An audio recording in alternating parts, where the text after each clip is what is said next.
Bismillahirrahmanirrahim. Assalamualaikum warahmatullahi wabarakatuh. Innal hamdalillah nahmaduhu wa nasta'inuhu wa nastaghfiruh wa na'udzu billahi min syururi anfusina wa min sayyiati a'malina. Man yahdihillahu fala mudhillalah wa man yudlil fala hadiyalah. Asyhadu an la ilaha illallah wahdahu la syarikalah wa asyhadu anna Muhammadan abduhu wa rasuluh. Allahumma shalli wa sallim wa barik ala habibina wa nabiyyina wa sayyidina Muhammadin wa ala alihi wa ashabihi ajmain, amma ba'du. Ikhwatul iman, insyaallah pada kesempatan hari ini ya, kita akan mulai mengkaji salah satu kitab yang ditulis oleh seorang ulama besar ya dalam ilmu hadis yang bergelar Al-Muhaddits Al-Hafidz, yakni Al-Imam Ibnu Hajar Al-Asqalani. Salah satu kitab beliau yang penuh dengan faidah, kemudian tersebar luas di tengah-tengah umat, adalah kitab Bulughul Maram min Adillatil Ahkam. Kitab yang menghimpun hadis-hadis yang berbicara tentang perkara-perkara hukum. Namun sebelum kita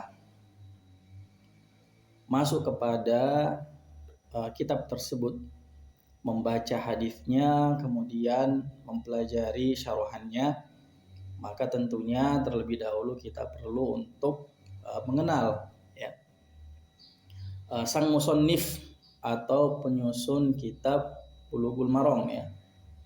Karena katanya tak kenal maka tak sayang. Oleh karena itu di sini kami akan membacakan tarjamah ataupun biografi Al-Imam Al-Hafidz Ibnu Hajar. Siapa beliau, bagaimana kehidupan beliau, di sini akan kita bahas ya. Nama beliau, siapakah nama Al-Hafidz Ibnu Hajar tersebut? Nama aslinya adalah Ahmad Ibnu Ali Ibni Muhammad. Yang namanya adalah Ahmad bin Ali bin Muhammad. Jadi Al-Hafidz Ibnu Hajar nama aslinya adalah Ahmad.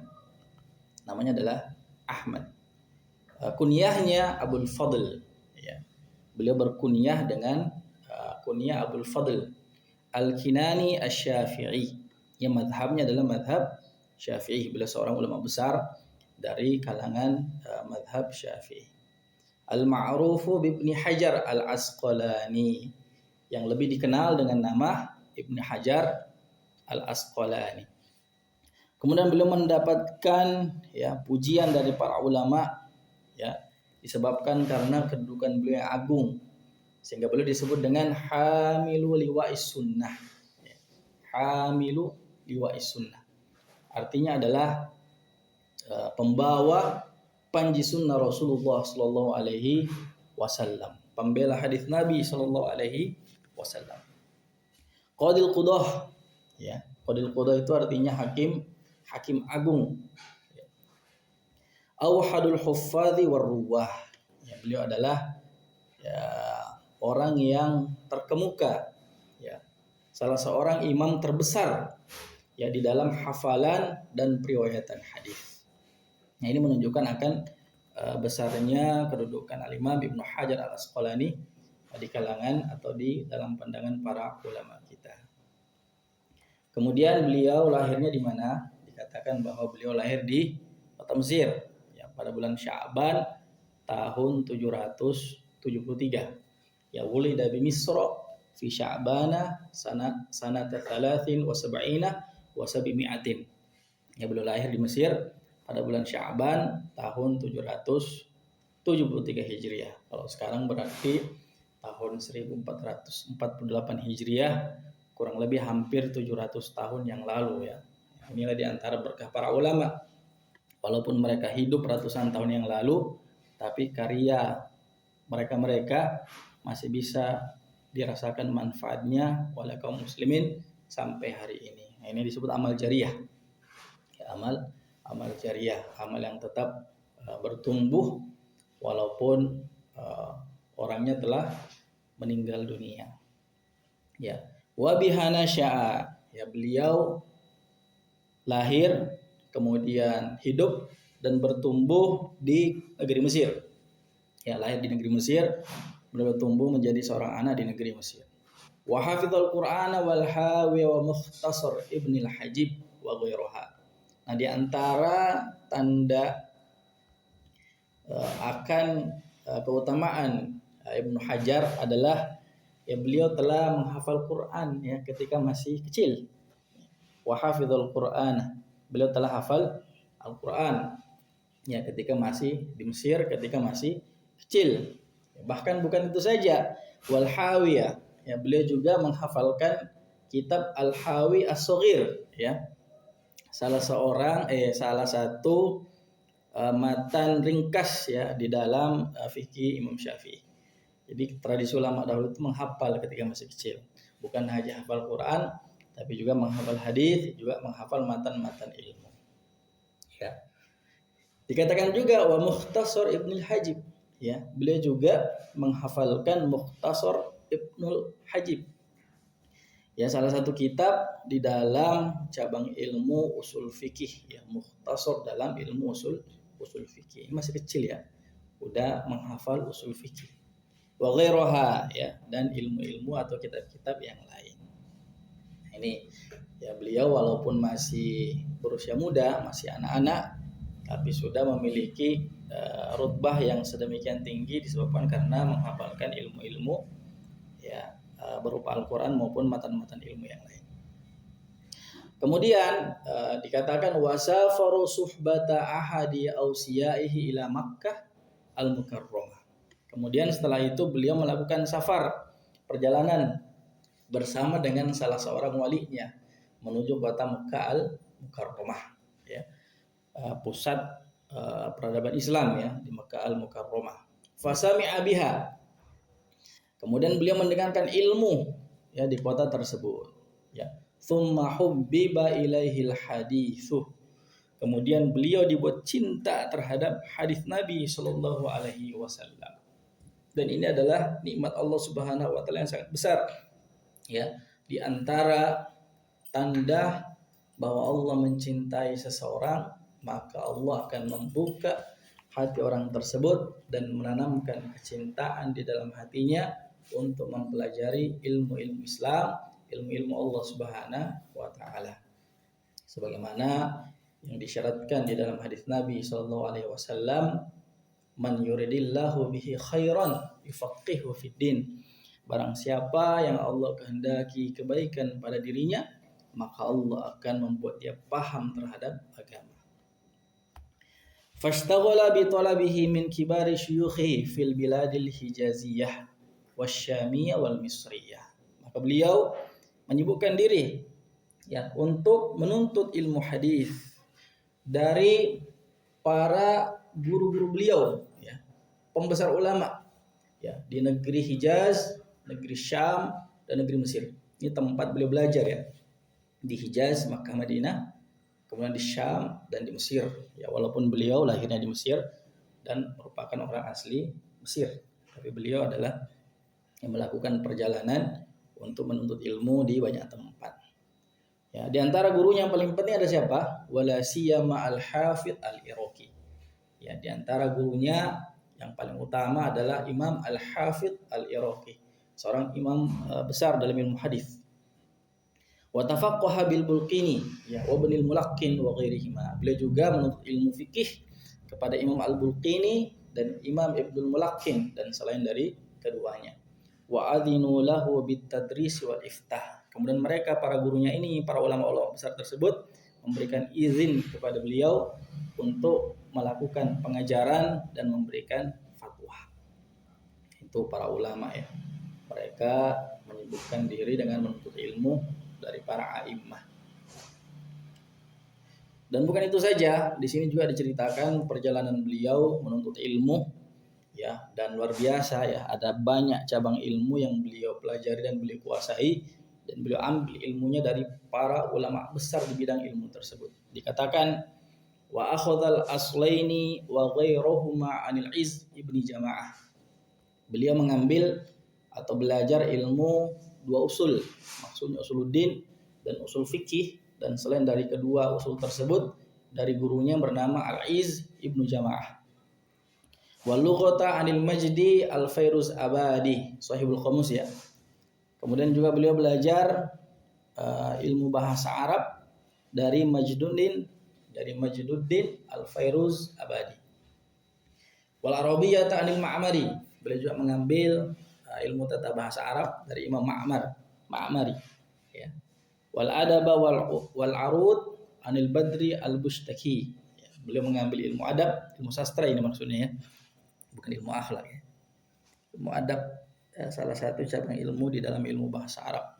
Ilmu sastra dan arud dari Imam Badruddin Al-Bustaki. Wal kitabata an jama'atin. Beliau juga belajar menulis, ilmu tentang penulisan ya, termasuk imla dari beberapa ulama.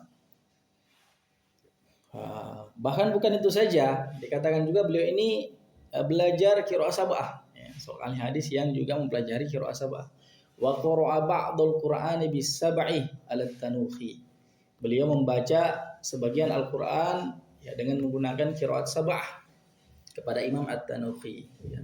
Wajadda fil funun hatta balagha fiha al-ghayah. Ya, dan beliau bersungguh-sungguh ya di banyak ya cabang-cabang ilmu sampai beliau menjadi pakar ya, sampai beliau menjadi ahli di cabang ilmu tersebut. Ya, wa tasadda li nashril hadits wa akafa alaihi mutala'atan wa qira'atan wa iqra'an wa tasnifan wa ifta'an. Tapi beliau ini Allah Subhanahu wa taala buat hatinya mencintai ilmu hadis ya. Sehingga kemudian beliau mencurahkan seluruh kemampuan beliau, waktu beliau, tenaga beliau untuk mempelajari ilmu hadis. Wa akafa alaihi. Akafa itu i'tikaf ya. Maksudnya menetapi ya, atau terus-menerus mempelajari dan berkhidmat kepada hadis, baik dengan mutolaah, baik dengan meneliti hadis, wa qira'atan, membaca hadis, wa iqra'an, membacakan hadis kepada orang lain atau mengajarkan hadis, wa tasnifan, yang menyusun kitab-kitab tentang hadis, wa ifta'an, dan memberi fatwa beliau ini. Ya. Kehidupan yang sangat syarat dengan perjalanan ilmiah dan khidmat kepada urusan ilmiah. Itulah Ibnu Hajar Al-Asqalani. Ya, kalau kita mendapatkan seperempat saja ya, dari mujahadah beliau, ya, dari khidmat beliau terhadap hadis, dari kedudukan beliau yang beliau ya miliki sebagai seorang ahli hadis, maka dengan seperempat saja dari apa yang beliau miliki ini, kita ini sudah bisa menjadi seorang ulama besar. Ya, apatah lagi beliau sendiri. Sampai dikatakan bahwa beliau adalah khatimatul huffaz. Ya. Beliau adalah penutupnya para hafid, para penghafal hadis yang sangat pakar dalam bidang hadis. Sampai dikatakan hafid itu adalah minimal menghafalkan 100.000 hadis. Beliau orang terakhir ya, yang bergelar al-hafid. Wallahu a'lam. Kemudian juga dikatakan bahwa beliau pernah menjabat sebagai seorang qadhi di wilayah Mesir selama beberapa masa ya, kurang lebih 21 tahun ya, 21 tahun lebih ya. Tazidu ala ihda wa ishrina sanah bi ashhurin ya, kurang lebih 21 tahun ya, beberapa bulan menjabat sebagai seorang hakim atau pelaksana putusan di peradilan syariah. Kemudian juga beliau mengajarkan tafsir, juga mengajarkan hadis, ya, juga mengajarkan fikih dan memberi nasihat di beberapa tempat. Beliau menjadi khatib ya di Masjid Al-Azhar, ya, juga menjadi khatib di Masjid Jami' Amr bin As di Mesir, ya, dan juga di tempat-tempat yang lain. Wa amla min hifzihi al-katsira. Ini luar biasa, ini menunjukkan kota mulia.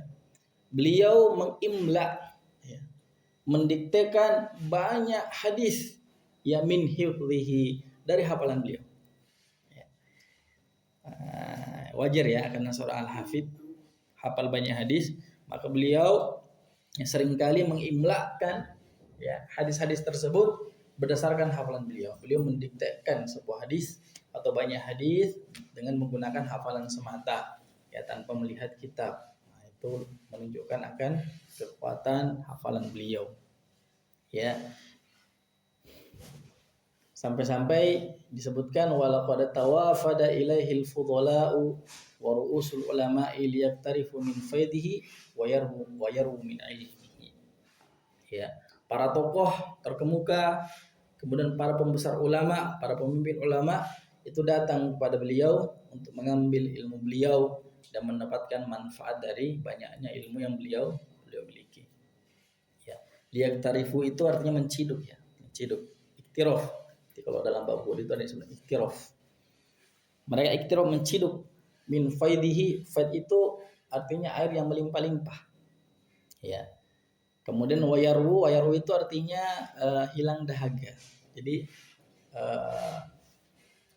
ilmu beliau yang melimpah itu diserupakan seperti air yang melimpah, di mana para penuntut ilmu, para ulama datang kepada beliau mengambil dan menciduk, ya, ilmu beliau sehingga kemudian menghilangkan dahaga mereka terhadap ilmu seperti menghilangkan dahaga orang yang haus dengan menciduk dari air yang melimpah. Nah, ini menunjukkan akan banyaknya ilmu yang beliau miliki dan besarnya kebutuhan para penuntut ilmu dan para ulama terhadap ilmu beliau.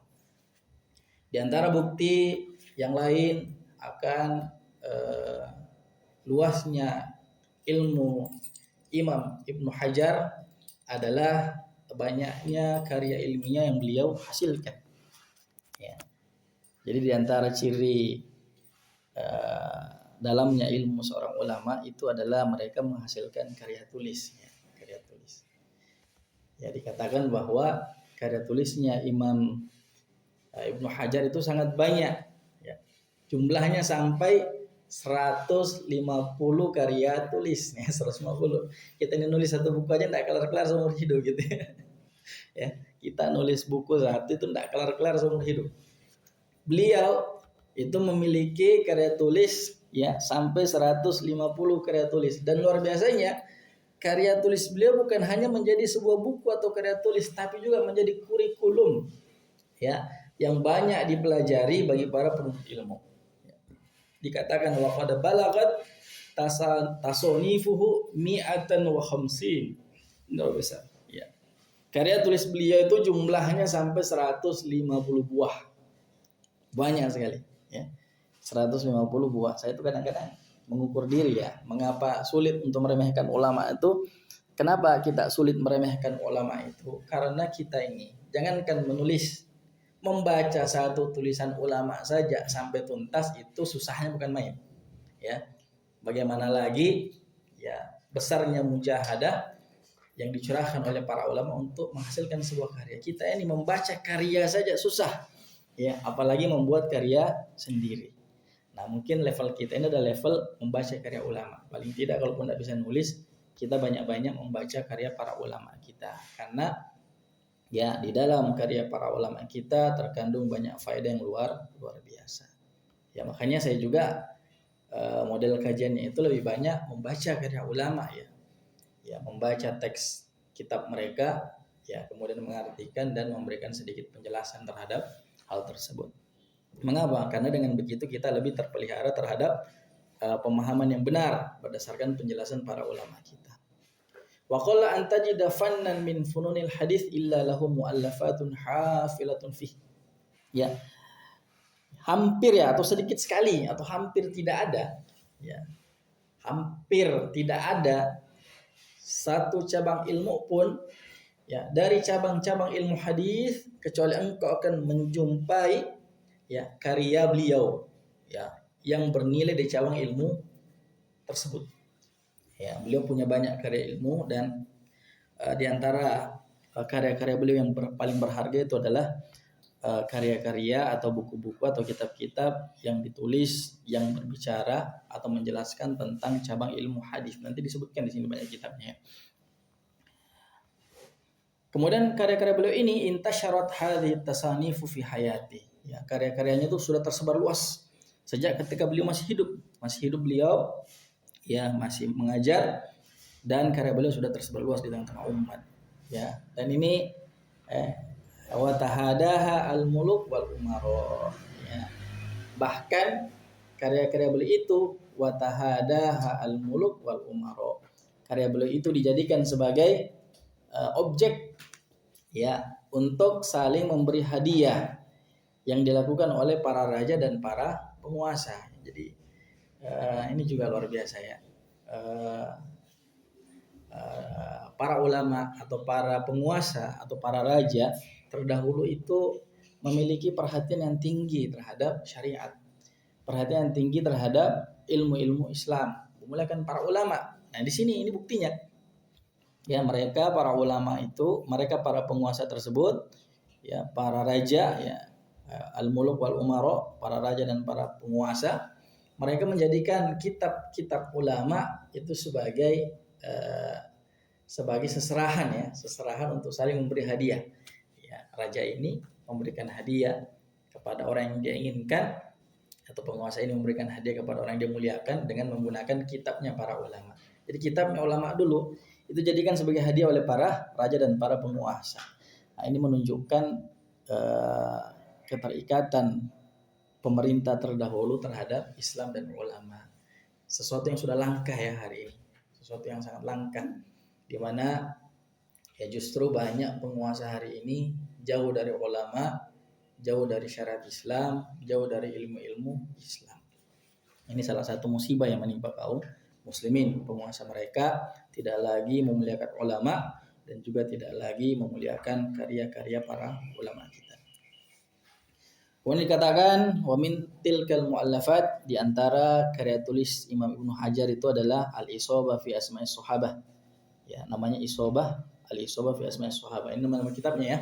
Wa Tahdhib, kitab Tahdhib, wa Taqrib, kitab Taqrib, wa Ta'jilul Manfa'ah bi Rijalil Arba'ah, wa Mushtabahun Nisbah, wa Talkhisul Khabir fi takhriji ahadits Rafi al-Kabir. Ini juga nama kitab. Semua nama kitab ini. Wa Takhrijul Masabih, wa Takhrijul Masabih wa Ibn al-Hajib, maksudnya wa Takhriju Ibn al-Hajib.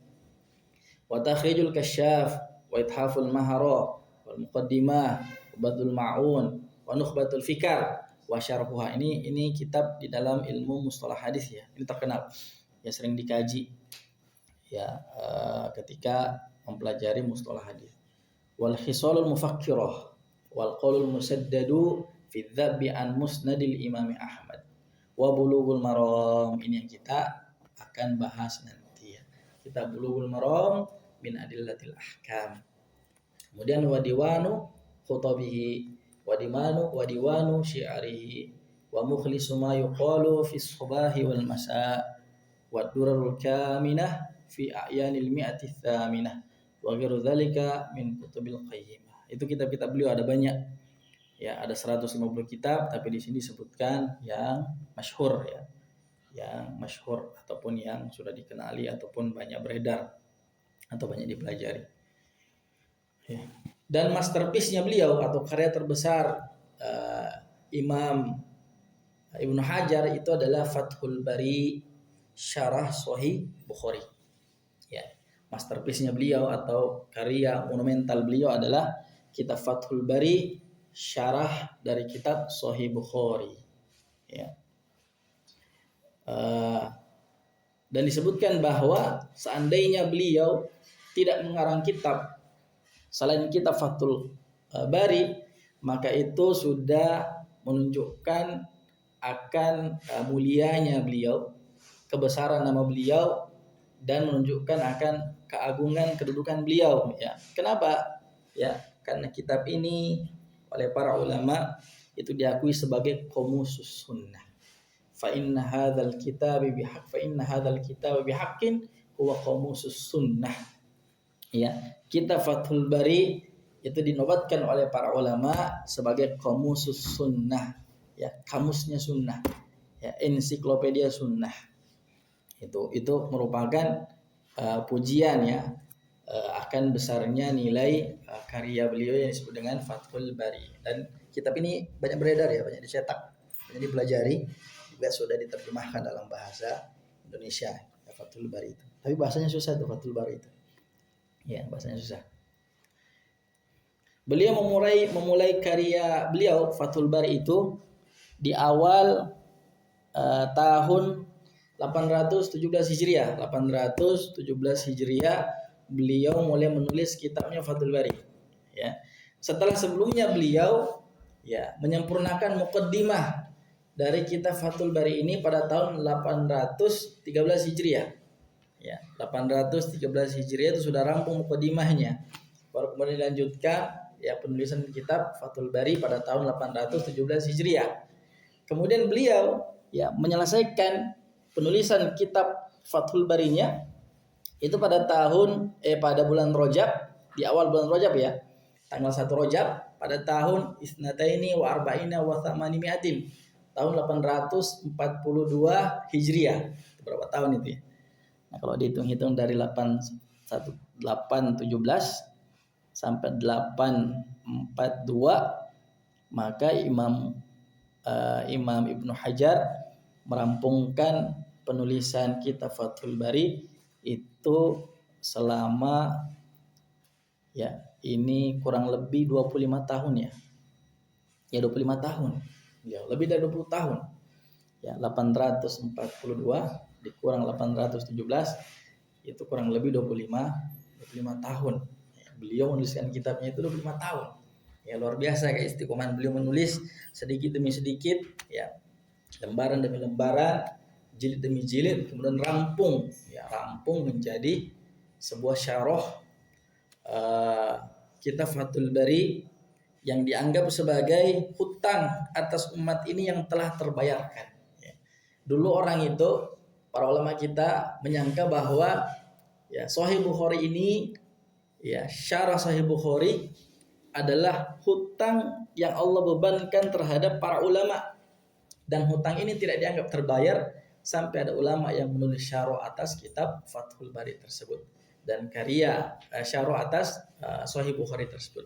Dan karya Imam Ibnu Hajar yakni kitab Fathul Bari itu dianggap sebagai bayaran atas hutang terhadap umat dan ulama ini akan Sahih Bukhari. Itu 25 tahun istiqomah menulis sampai lahir sebuah masterpiece yang bernama Fathul Bari. Ya, sampai ini menunjukkan akan bagaimana beliau memuliakan ilmu. Beliau sendiri sebagai seorang penulis sangat memuliakan ilmu ya. Wa qad awla ma'inda khatmihi walimatan. Ya, beliau ketika telah selesai menyelesaikan karyanya, karya kitabnya yang beliau tulis lebih dari 20 tahun, beliau mengadakan walimah. Kalau kita ini walimahnya tuh pas nikahan ya. Buat walimah ketika menikah. Ini para ulama kita buat walimah ketika selesai menulis kitab. Kita walimah itu biasa walimah itu walimah nikahan, terus walimah khitanan, kemudian walimah safar haji, biasanya gitu ya. Walimah itu walimah pesta makan, walimah itu pesta makan. Ya, wa qala aula ma inda khatmihi walimatan. Beliau membuat walimah ketika menghatamkan kitab Fathul Bari, hadaraha wujuhul muslimin. Ya, di mana walimah tersebut dihadiri oleh banyak pembesar-pembesar orang muslim. Ya, tokoh-tokoh kaum muslimin. Anfaqa fiha 500 dinari. Beliau menginfakkan atau mengeluarkan biaya untuk mengadakan walimah tersebut syukuran atas penulisan khatamnya karya tulis beliau itu sebanyak 500 dinar uang. 500 dinar beliau keluarkan biaya untuk mengadakan walimah. Itu luar biasa. 100 dinar itu kalau 1 dinarnya dianggap 2 juta, anggap 2 juta ya. Maka jumlah biaya yang beliau keluarkan sebagai walimah dari khataman penulisan kitab beliau adalah 1 miliar. 500 dinar kali 2 juta, kalau 2 juta itu 1 dinar, maka nilainya sama dengan 1 miliar uang. Nah, ini luar biasa. Ya, para ulama ini bukan memuliakan ilmu bukan hanya dengan mengeluarkan biaya yang besar ketika menuntut ilmu, bukan hanya mencurahkan waktu yang panjang untuk menuntut ilmu, bukan hanya menyabarkan diri dari merasakan kepahitan ketika menuntut ilmu, bahkan mereka ini saking memuliakannya ilmu, mereka menginfakkan harta mereka yang begitu besar manakala mereka telah berhasil untuk menulis sebuah karya di dalam ilmu Islam. Itu. ya, nggak main-main ya. 500 dinar beliau keluarkan sebagai wujud syukur kepada Allah Subhanahu wa taala karena telah diberikan hidayah untuk melahirkan sebuah karya yang nyatanya memang bermanfaat sampai saat ini di tengah-tengah umat, masih dipelajari kitabnya sampai hari ini. Kemudian beliau wafat pada tahun 850 Hijriah di Kairo ya, di kota di daerah di negeri Mesir ya. Qahirah ya, kota di negeri Mesir. Kalau sekarang ibu kota Mesir ya. Berapa usia beliau ini? Kalau dilihat beliau wafatnya tahun 850 Hijriah, kalau beliau lahir tahun 773 Hijriah ya, 773 Hijriah, wafat tahun 850 Hijriah. Berarti usianya kurang lebih 27 tambah 50, 77 tahun ya. Usia beliau cukup panjang ya, berusia sampai umur 77 tahun, dan beliau juga banyak melahirkan ulama setelah beliau. Itu sedikit tentang biografi Al-Imam Ibnu Hajar Al-Asqalani yang kita dapati bahwa beliau adalah seorang ulama yang bertabur dengan banyak kemuliaan dan keagungan dan memiliki derajat ataupun rutbah yang begitu tinggi ya di tengah-tengah umat Islam dan mendapatkan pujian yang banyak dari para ulama-ulama yang lain. Selanjutnya kita akan membaca atau mulai masuk kepada kitab yang beliau tulis ya, dan kita akan mulai dari muqaddimah kitab beliau ya, muqaddimah kitab beliau. Maka beliau membuka kitabnya dengan membaca basmalah. Qala al-musannifu ya rahimahullahu taala wa nafa'ana bi ulumihi fid dharain amin. Beliau mengatakan bismillahirrahmanirrahim. Ya. Dengan nama Allah yang Maha Pengasih lagi Maha Penyayang ya. Alhamdulillahi ala ni'amihi adh-dhahira wal batin. Ini perkataan musannif ya. Di dalam muqaddimah kitabnya beliau mengatakan alhamdulillah ala ni'amihi adh-dhahira wal batinah. Segala puji bagi Allah atas segala nikmatnya yang zahir, yang lahir, yang nampak, wal batinah, dan yang tersembunyi. Qadiman wa hadithan, ya, baik yang terdahulu maupun yang sekarang. Wassalatu wassalamu ala nabihi wa rasulihi Muhammadin. Semoga salawat dan salam tercurah limpahkan kepada Nabi Allah Subhanahu wa taala, rasulnya yang bernama Muhammad. Wa alihi, begitu juga kepada keluarganya, wa sahbihi, dan para sahabatnya, alladzina saru fi nusrati dinihi sayran hatithan, yang berjalan, mereka orang-orang yang berjalan untuk menolong agama Allah Subhanahu wa taala sayran hatithan, dengan berjalan cepat ya. Maksudnya mereka ini keluarga Nabi sallallahu alaihi wasallam, ahlul baitnya, dan para sahabat Nabi sallallahu alaihi wasallam adalah orang-orang yang bergegas di dalam menolong agama Allah Subhanahu wa taala. Hasithan itu artinya cepat. Hasithan itu artinya cepat. Sayron hasithan itu artinya sayron sari'an. Ya, berjalan cepat. Ini untuk menggambarkan bagaimana semangatnya para ahlul bait dan sahabat Nabi sallallahu alaihi wasallam untuk menolong agama Allah Subhanahu wa taala. Mereka adalah orang-orang yang paling terdepan menyambut seruan untuk menghidupkan dan menolong agama Allah Subhanahu wa taala. Wa ala atba'ihim ya alladzina warithu ilmahum, dan semoga selawat serta salam juga dilimpah curahkan kepada atba' mereka, kepada para pengikut mereka, orang yang mengikuti Rasulullah SAW, orang yang mengikuti ahlul bait ya, orang yang mengikuti sahabat Nabi SAW. Semoga Allah memberikan salawat dan salam kepada mereka. Alladzina warithu ilmahum, yakni orang-orang yang mewarisi ilmu-ilmu mereka ya. Wal ulama warasatul anbiya, dan para ulama adalah para pewaris Nabi. Nabi itu tidak mewariskan dinar dan dirham. Nabi itu mewariskan ilmu. Maka siapa yang mengambil ilmu paling banyak, maka dia yang mengambil warisan Nabi sallallahu alaihi wasallam dengan bagian yang paling banyak, dan mereka adalah para ulama. Maka dikatakan al ulama warasatul anbiya. Ulama itu adalah pewarisnya para nabi. Ya. Maka nauzubillah jika kemudian hidup kita ini tidak diberikan oleh Allah Subhanahu wa taala hidayah untuk menuntut ilmu, hidayah untuk mencintai ilmu, hidayah untuk menolong para ahli ilmu dan memuliakan mereka. Karena jika itu tidak ada pada diri kita, berarti kita ini termasuk orang-orang yang tidak mendapatkan bagian waris dari Nabi Shallallahu Alaihi Wasallam. Akrim bihim warisan wa maurusan. Ya, alangkah mulianya mereka. Akrim bihim itu fil ta'ajub ya. Ya, afil bih. Salah satu sifat ta'ajub itu datang dalam bentuk fil amr. Akrim bihim. Alangkah mulianya mereka. Warisan. Mereka yang mewarisi ya, para nabi, yang mewarisi ahlul bait, yang mewarisi para sahabat, mereka semuanya orang-orang yang mulia.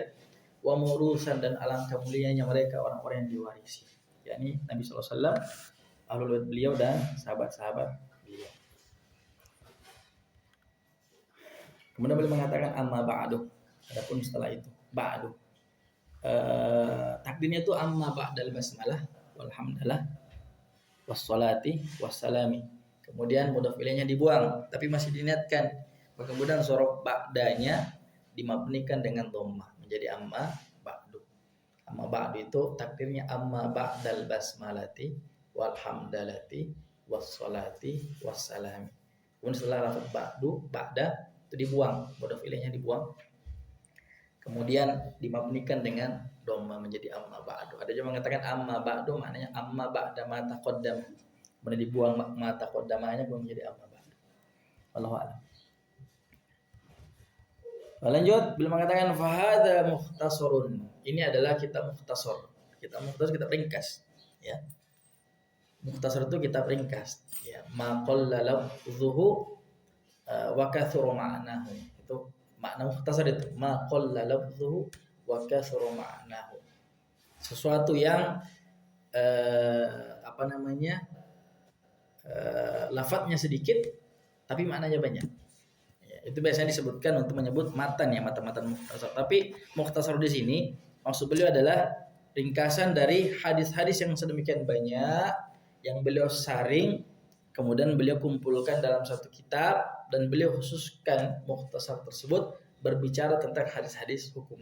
Dari sekian banyak hadis Nabi SAW begitu banyak, beliau pilah-pilah, beliau ringkas, ya. Kemudian beliau kumpulkan menjadi sebuah kitab hadis yang khusus berbicara tentang hadis-hadis hukum, ya, maka beliau sebut sebagai mukhtasar, ya, kitab ringkasan. Yashtamilu ala usulil adillatil hadithiyati lil ahkam, yang memuat pokok-pokok dalil-dalil hadis untuk hukum-hukum syariat, ya. Jadi Bulughul Maram ini menjadi kitab yang cocok untuk dihafal dan dipelajari oleh orang-orang yang ingin mengetahui dan menghafalkan hadis-hadis yang berbicara khusus tentang hukum-hukum syariat atau fikih, ya. Hadis-hadis fikih. Hadis-hadis fikih itu terhimpun di dalam kitab Bulughul Maram. Kalau dihafal luar biasa. Ya. Harartuhu tahriran balighan. Ya, aku menyunting, menyaringnya dengan begitu cermat, ya. Liyasira man yahfazuhu min baini aqranihi nabighan. Agar orang yang menghafalkan kitab Bulughul Maram ini bisa menjadi orang yang terkemuka di kalangan teman-temannya, ya. Jadi memang disusun salah satu tujuannya adalah supaya bisa dihafal, ya, dan orang yang menghafalnya akan menjadi orang yang terkemuka. Nabi itu kalau di Subul Salam dikatakan ar-rajulu al-'azimu sya'an, ya, laki-laki yang memiliki kedudukan yang agung, kedudukan yang besar, menjadi orang terkemuka. Ya, luar biasa kan hafal hadis ini, cukup banyak. Kalau bisa dihafalkan semuanya luar biasa. Wa yasta'inu bihi at-talibu al-mubtadi'u, dan para penuntut ilmu pemula bisa meminta tolong dengan kitab ini. Apa maksud minta tolong? Maksudnya ya karena kitab ini memudahkan penuntut ilmu untuk mengetahui dalil-dalil hukum. Sudah disaring, sudah difokuskan berbicara tentang dalil-dalil hukum, sehingga penuntut pemula yang ingin mengetahui dalil-dalil hukum syariat itu tinggal mempelajari atau menghafalkan kitab ini. Wala yastaghni anhu ar-raghibu al-muntahi, dan tapi kitab ini juga tetap ya masih bisa dibutuhkan oleh orang-orang yang memiliki kecintaan terhadap ilmu. Ar-raghib itu artinya ar-raghibu fil ulum. Orang yang mencintai ilmu, al-muntahi yang sudah berada pada level akhir, ya. Level akhir. Al-muntahi itu level akhir. Jadi sebenarnya di antara tradisi ulama itu mempelajari fikih itu mereka punya level-level ya. Ada yang disebut level mubtadi, level pemula. Pelajar itu punya level pemula. Level pemula itu nanti adalah mereka yang belum menguasai tentang tasawur ilmu. Ya, baru dasar-dasarnya saja. Belum menguasai tasawur atau penggambaran kasus secara lebih menyeluruh. Ya. Kemudian naik dari mubtadi itu masuk level mutawassit, level pertengahan. Yakni mereka yang sudah menguasai gambaran fikih secara umum dan sudah menguasai tasawurnya, sudah menguasai rincian gambarannya, kasus-kasusnya. Itu mutawassit. Baru kemudian setelah mutawassit naik level muntahi. Ya. Muntahi ternyata level akhir. Siapa muntahi? Mereka adalah orang yang sudah menguasai gambaran fikih secara umum, menguasai rincian kasus per kasusnya atau tasawurnya, juga sudah mulai mengetahui dalil-dalilnya. Itu muntahi. Maka belajar fikih itu tidak boleh loncat sebenarnya gitu ya. Ya. Matan nggak belajar, tasawur masalah nggak belajar, langsung belajar dalil. Ya, itu loncat metodologi namanya. Loncat metodologi. Tapi ala kulli hal karena penuntut ilmu zaman sekarang itu tidak suka belajar fikih kalau tidak pakai dalil, maka kemudian kita mengkaji Bulughul Maram sebagai kitab hadis juga sebagai kitab fikih, ya, untuk mengetahui dalil-dalil fikihnya, ya, supaya tidak penasaran kenapa kemudian fuqaha berkesimpulan seperti ini, apa dalilnya, ya, walaupun ini sebenarnya buruk sangka kepada para fuqaha. Tak mungkin seorang fuqaha yang bergelar mujtahid itu bicara tentang agama tanpa dalil. Kalaupun tidak disebutkan dalilnya, maka itu karena metodologi penulisannya memang bukan kitab yang ditulis dengan dalil, ataupun untuk fokus kepada penuntut ilmu yang mubtadi ataupun mutawassit. Ya, kalau kitab fikih yang penuh dalil ya ada, tapi levelnya level muntahi dan itu tebal-tebal. Ya, misalnya kitab Al-Majmu' Syarhul Muhadzab itu kitab fikih, ya, diberikan gambaran masalah, kemudian dirinci penjabarannya, disebutkan ikhtilaf fuqahanya, ikhtilaf di antara ulama-ulama Syafi'iyah, kemudian dilakukan tarjih oleh Imam Nawawi, kemudian kadang ditambah dengan penjelasan perbedaan ikhtilaf di antara fuqaha arba'ah, ya, di antara mazhab yang 4. Ya, melihatnya saja sudah geleng-geleng kepala kapan tamatnya kitab. Di rumah ada kitabnya, ya. Ada 22 atau 23 jilid, ya, 20 jilid lebih lah intinya. Ngelihatnya saja tuh kadang ngomong dalam hati ini kapan tamatnya kitab ini, ya. Nah, itu saking banyaknya. Atau Al-Hawi Al-Kabir punya Imam Al-Mawardi itu juga sama, ya, kitab fikih yang level muntahi. Kenapa? Karena kajian dalilnya luar biasa. Itu kitab seperti kitab Al-Hawi Al-Kabir punya Imam Al-Mawardi, atau juga kitab Nihayatul Matlab, itu juga kitab yang level tinggi, ya. Cuman kitab-kitab begitu tidak masyhur untuk dikaji di majelis ilmu. Paling biasanya para penuntut ilmu yang sudah level akhir ataupun para ulama yang kemudian menjadikan sebagai bahan bacaan untuk referensi. Ya, kemampuan kita ini terbatas, ya. Paling berbicara fikih dasar itu ya Fathul Qari, ya, Fathul Mu'in seperti itu. Jadi fikih itu punya level, ada al-mubtadi'u pemula, ada mutawassit pertengahan, ada muntahi level akhir. Nah, pengkajian dalil itu ada pembelajar fikih level muntahi. Tapi tidak apa-apa, kita mengambil faidah insya Allah dari hadis-hadis fikih atau hadis-hadis hukum yang disebutkan dalam kitab Bulughul Maram. Kemudian ini sudah, oh ya, belum 1 jam, ya. Kemudian selanjutnya adalah beliau di Muqaddimah ini menjelaskan tentang rumus, ya, atau mustalahat yang mengisyaratkan kepada para perawi-perawi hadis tersebut yang akan beliau sebutkan hadisnya di dalam kitabnya di Bulughul Maram. Ya, beliau mengatakan wa qad bayyantu aqiba kulli haditsin man akhrajahu minal a'immah li iradati nushil ummah. Ya, Aku menjelaskan di akhir setiap hadis siapa imam yang meriwayatkan hadis tersebut. Tujuannya adalah untuk menjadi nasihat bagi umat ini. Jadi beliau ketika menyebutkan sebuah hadis nanti di kitab Bulughul Maram, beliau mengakhirkan penyebutan hadis tersebut dengan menyebutkan perawinya. Ya, tujuannya apa? Untuk menasihati umat. Apa makna menasihati umat di sini? Ini dijelaskan oleh Imam As-Sun'ani dalam kitab Subulus Salam ya. Paling tidak ada 4 hal ya. Ada 4 makna dari menasihati umat di sini. Dengan menyebutkan perawi hadis. Beliau mengatakan satu, ya dengan menyebutkan perawi dari sebuah hadis, maka beliau menjelaskan bahwa hadis tersebut benar-benar tercantum di dalam kitab-kitab Islam. Ya, ada hadis tersebut di dalam kitab-kitab menjadi rujukan Islam. Kemudian yang kedua, ya bentuk nasihat umat itu maksudnya adalah menunjukkan bahwa hadis tersebut telah diriwayatkan dan telah dipelihara oleh para imam besar yang menjadi panutan. Hadisnya diriwayatkan oleh para a'immah, ya, sehingga bisa diterima.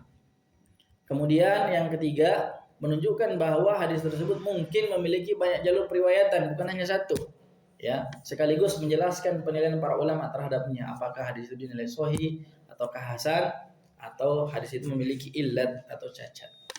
Yang keempat, dikatakan bahwa maksud dari menasihati umat adalah memberikan petunjuk ya kepada penuntut ilmu tingkat akhir atau al-muntahi agar merujuk kembali kepada kitab-kitab induk yang menjadi sumber penyusunan mukhtasar atau Bulughul Maram ini. Jadi kalau orang mau ya, dan biasanya yang mau ini adalah para penuntut ilmu yang level tinggi ya, mereka merujuk ya kitab-kitab tersebut pada sumber aslinya, kitab-kitab induknya ya, dengan menyebutkan bahwa kitab ini, hadis ini diriwayatkan oleh Imam Ahmad misalnya, mereka bisa mencari dan memberi hadis tersebut apakah benar-benar ada dalam kitab Musnad Imam Ahmad, ataupun dikatakan bahwa hadis ini diriwayatkan oleh Imam Abu Daud, mereka bisa merujuk kepada Sunan Abu Daud, itu maksudnya. Nah, kemudian beliau menjelaskan tentang mustalahat ya, atau istilah rawi yang merujuk kepada nama-nama tertentu ya. Beliau mengatakan fal muradu bis sab'ah. Yang aku maksud kalau aku mengatakan as-sab'ah, ya diriwayatkan oleh sab'ah, diriwayatkan oleh 7 orang. Siapa yang maksud 7 orang? Ya. Jika beliau mengatakan di akhir riwayat tersebut hadis ini dikeluarkan atau diriwayatkan oleh sab'ah, maksudnya adalah Imam Ahmad, Imam Bukhari, Imam Muslim, dan Ashabus Sunan, Sunan Abu Daud, Imam Tirmizi, Imam An-Nasai, dan Imam Ibnu Majah. Itu 7 orang. Jadi Bukhari, Muslim, dari Imam Ahmad, Imam Bukhari, Imam Muslim, Imam Abu Daud, Imam Tirmizi, Imam An-Nasai, Imam Ibnu Majah. Itu as-sab'ah, itu 7 orang. Itu yang dimaksud kalau mengatakan akhrajahu as-sab'ah, dikeluarkan atau diriwayatkan oleh 7 orang. Jika beliau mengatakan wabisittah, jika beliau mengatakan as-sittah itu 6 orang, maka siapa yang dimaksud? Ya, mereka semua man ada Ahmad. Ya, 7 orang selain Imam Ahmad. Ya kalau beliau mengatakan as-sittah itu diriwayatkan oleh 6 orang, maksudnya adalah 7 orang sebelumnya ya selain Imam Ahmad. Berarti Imam Bukhari, Imam Muslim, Imam Abu Daud, Imam Tirmizi, Imam An-Nasai, dan Imam Ibnu Majah. Itu 6 orang selain Imam Ahmad. Kalau beliau mengatakan al-khamsah wabil khamsati, ya, jika beliau mengatakan al-khamsah ya, maka maksudnya adalah man adal Bukhari wa Muslim wa musliman. Ya. Orang selain Imam Bukhari dan Imam Muslim dari 7 orang sebelumnya. Berarti selain Imam Bukhari dan Imam Muslim, pada Imam Ahmad, kemudian Imam Abu Daud, Imam Tirmizi, Imam Nasai, dan Imam Ibnu Majah. Itu yang 5 orang. Ya, wa qad aqulu al-arba'atu wa Ahmad. Nah, terkadang juga saya mengatakan, kata Imam Ibnu Hajar, saya tidak mengatakan al-khamsah, tapi saya mengatakan al-arba'atu wa Ahmad. Ya, imam yang 4 ditambah dengan Imam Ahmad. Ya, imam yang 4 ditambah Imam Ahmad. Nanti istilah 4 itu dijelaskan oleh beliau. Ya. Wabil arba'ati, ya, jika beliau mengatakan al-arba'ah, maksudnya adalah man ada as-salasatal awwal. Ya.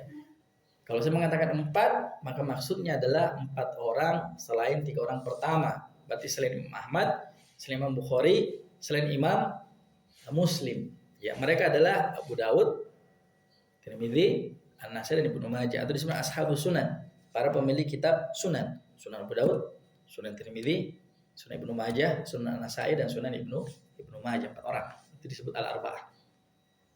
Wa bis salasati man adahum wa adal akhir. Ya. Kalau boleh mengatakan as-salasa, 3 orang. Siapa mereka? Man adahum wa adal akhir. Ya. Man adahum wa adal akhir. Kalau disebut 3, maka maksudnya adalah dari 7 orang selain 3 orang yang pertama dan selain orang terakhir. Ya, selain 3 orang pertama itu berarti selain Imam Ahmad, Imam Bukhari, dan Imam Muslim. Ya. Dan selain terakhir, berarti tadi Ibnu Majah, berarti Abu Daud, Tirmidzi, dan An-Nasai, 3 orang. Atau ringkasnya ashabus sunan dikurangi Ibnu Majah. Ya. Jadi kalau disebut 3 adalah ashabus sunan, para imam pemilik sunan-sunan. Ya, selain Ibnu Majah, mereka adalah Imam Sunan Abu Daud, Sunan Tirmizi, dan Sunan An-Nasai. Wabil muttafaqi al-Bukhari wa Muslim. Ya. Kalau beliau mengatakan muttafaq alaih, maksudnya dari Imam Bukhari dan Imam Muslim. Ya. Wa qad la azkuru ma'huma ghairuhuma. Ya. Tapi terkadang juga beliau mengatakan muttafaq alaih, ya. Padahal muttafaq alaih di sini juga diriwayatkan oleh imam yang lain. Cuman beliau mencukupkan diri dengan nisbat kepada Bukhari Muslim tanpa menyebut lagi perawi yang lain. Ya, jadi kadang-kadang al-muttafaq alaih itu artinya bukan hanya diriwayatkan oleh Imam Bukhari dan Muslim, tapi bisa jadi juga diriwayatkan oleh 7 yang lain, 7 orang semuanya ataupun kurang dari 7 orang tersebut. Cuman beliau mencukupkan diri untuk nisbat kepada Bukhari dan Muslim saja tanpa menyebut lagi imam-imam yang lain. Karena memang sudah cukup sih ya, kalau sudah disebut Bukhari Muslim itu kan derajat hadis yang paling tinggi dalam ilmu hadis itu kan adalah hadis yang diriwayatkan oleh Bukhari dan Muslim. Derajat hadis paling sahih lah kalau dikatakan seperti itu. Wa ma ada dzalika fa huwa mubayyanun. Nah, kemudian kalau misalnya hadis tersebut diriwayatkan oleh imam selain imam yang 7 tadi disebutkan, maka beliau akan menyebutkan namanya secara jelas. Ya, seperti misalnya jika hadis tersebut ya diriwayatkan oleh Imam Ibnu Khuzaimah, Imam Al-Baihaqi, atau Imam Ad-Darqutni, maka beliau akan menyebutkan rawi tersebut ya, dan tidak menggunakan kode-kode atau mustalahat atau istilah seperti di atas. Nah, itu ya mustalahat rawi yang beliau buat untuk kita Bulughul Maromnya. Jadi kalau disebut 7 itu adalah Ahmad, Bukhari, Muslim, Abu Daud, Tirmidzi, An-Nasai, Ibnu Majah. Kalau disebut 6 berarti Bukhari, Muslim, Tirmidzi, Abu Daud, Tirmidzi, An-Nasai, dan Ibnu Majah. Kalau disebut 5 berarti Ahmad, Abu Daud, Tirmidzi, An-Nasai, Ibnu Majah. Kalau disebut 4 ashabus sunan, Abu Daud, Tirmidzi, An-Nasai, Ibnu Majah. Kalau disebut 3 ashabus sunan kecuali Ibnu Majah berarti Abu Daud, Tirmidzi, An-Nasai. Kalau disebut muttafaq alaih Bukhari Muslim. Kalau rawi yang lain beliau akan sebutkan namanya secara jelas. Kemudian beliau mengatakan wasamaituhu Bulughul Maram min Adillatil Ahkam. Kitab ini aku beri nama Bulughul Maram min Adillatil Ahkam. Ya. Bulughul Maram min Adillatil Ahkam. Bulugh itu artinya sampai. Ya, bulugh itu artinya sampai. Kalau maram itu artinya matlub. Ya. Al-maram al-matlub. Maram itu adalah sesuatu yang diinginkan. Jadi kalau diterjemahkan itu Bulughul Maram sampai kepada tujuan. Ya, Bulughul Maram ini sampai kepada tujuan min Adillatil Ahkam, yakni kepada dalil-dalil hukum. Kalau di Subul Salam itu dikatakan maknanya adalah bulughut thalibi matlubahu min adillatil ahkam. Sampainya penuntut ilmu kepada apa yang dicarinya dari dalil-dalil hukum. Ya, beliau berharap dengan kitab ini penuntut ilmu bisa mengetahui bahkan menghafal dalil-dalil hadis yang menjadi dalil-dalil di dalam pembahasan fikih atau hukum syariat. Beliau kemudian menutup mukadimahnya dan berdoa kepada Allah Subhanahu wa taala, wallahu as'aluhu alla yaj'ala ma 'allamnahu 'alaina wabalan. Ya. Dan hanya kepada Allah Subhanahu wa taala Ya, aku memohon agar ilmu yang telah diajarkan kepada kami tidak menjadi sesuatu yang memberatkan kami. Wallaha, bukan wallah ya, maaf. Wallaha dengan nasab sebagai maf'ul muqaddam.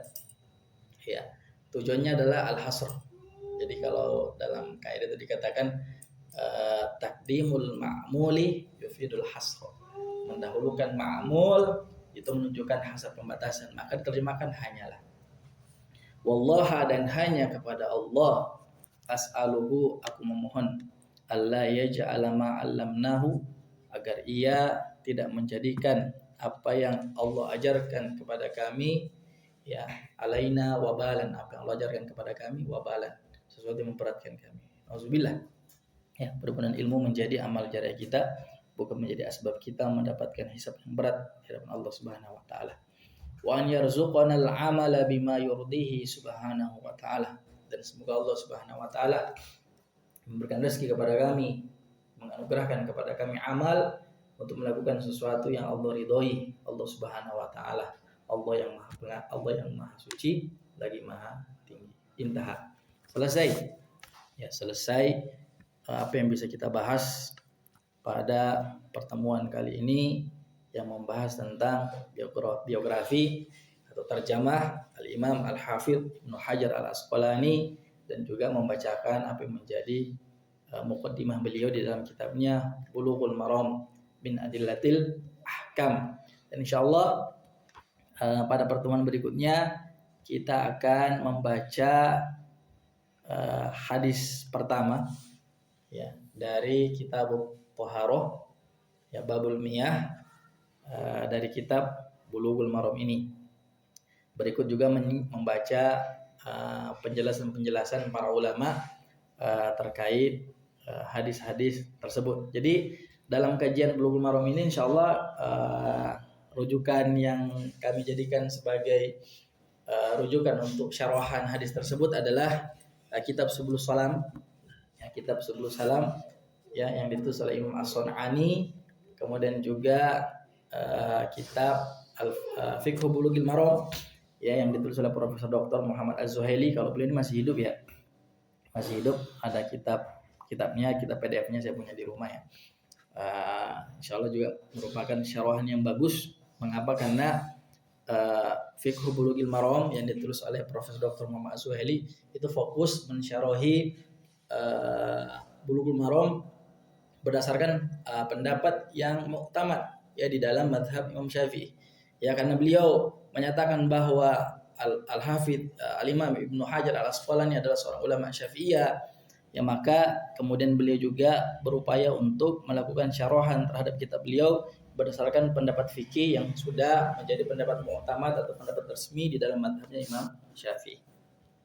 Kalau Allah mampukan, kami juga akan memberikan wawasan, ya, ataupun pelebaran pembahasan untuk mengkaji perbandingan pendapat para ulama jika memang itu adalah perkara yang diperselisihkan, jika kami diberikan kemampuan Allah Subhanahu wa taala. Juga termasuk kitab Ibanatul Ahkam, ya. Ya, juga kitab Ibanatul Ahkam juga menjadi rujukan yang nanti kita pakai untuk mensyarahi kitab Bulughul Maram min Adillatil Ahkam. Ini kitabnya, ya, kalau yang Ibanatul Ahkam itu. Ya. Nah, semoga Allah Subhanahu wa taala memberikan kepada kami keistiqomahan untuk membaca, kemudian menjelaskan, kemudian mengambil faedah, kemudian mengajarkan kitab Bulughul Maram min Adillatil Ahkam karya Imam Ibnu Hajar ini. Mudah-mudahan Allah Subhanahu wa taala memberikan kepada kami keistiqomahan, dan mudah-mudahan Allah Subhanahu wa taala memberikan kepada kami keikhlasan dan ketulusan niat di dalam majelis kita. Insyaallah akan kita laksanakan secara rutin, dan semoga Allah Subhanahu wa taala memberikan kemudahan agar kita bisa mengkhatamkan kitab ini sampai selesai. Kemudian kita tutup majelis pada kesempatan pagi hari ini dengan membaca doa kifaratul majelis. Subhanakallahumma wa bihamdika asyhadu an la ilaha illa anta astaghfiruka wa atubu ilaik. Wassalamualaikum warahmatullahi wabarakatuh.